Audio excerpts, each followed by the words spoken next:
আমাদের সমাজে আরেকটা রেওয়াজ আছে, উকিল বাবা আছে না নাই?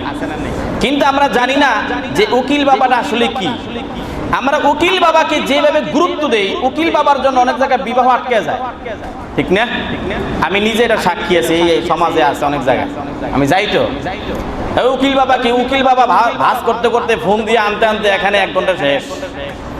অথচ আমরা জানি না উকিল বাবার কোনো স্থান ইসলামে নাই, এটা জরুরি না, দরকার নাই। বরং এই উকিল বাবার মাধ্যমে আমরা গুনাহের মধ্যে শামিল হই।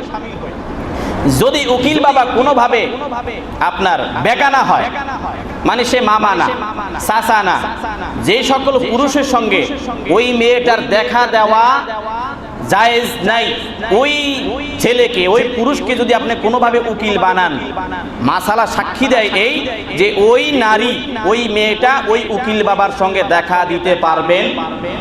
কিন্তু আমাদের সমাজে কি তাই না? বরং বাবা তো বানাইছি, বাবা আব্বা ডাইকা এরা আরো কাছেই না, বাজার সদাই করে আর পকেট খালি, ঠিক কিনা?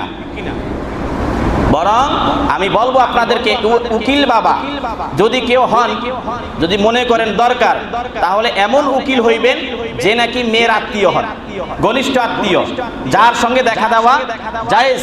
যেমন চাচা, দেখা দেওয়া জায়েজ, চাচাকে উকিল বানাইলেন। মামা, মামার সঙ্গে দেখা দেওয়া জায়েজ, উকিল বানাইছেন। এরকম করা যাইতে পারে। নতুবা উকিলের দরকারই নাই, না দিলে আরো ভালো। যদি বেশি প্রয়োজন মনে করেন, এমন উকিল দিবেন যার সঙ্গে মেয়েটার সঙ্গে দেখা দেওয়া জায়েজ আছে। এগুলো ভুল কুসংস্কারী কিছু রীতিনীতি আমাদের সমাজে চালু হয়ে গেছে ভাই, এগুলো বাদ দিতে হবে, সমাজকে সুন্দর করতে হবে।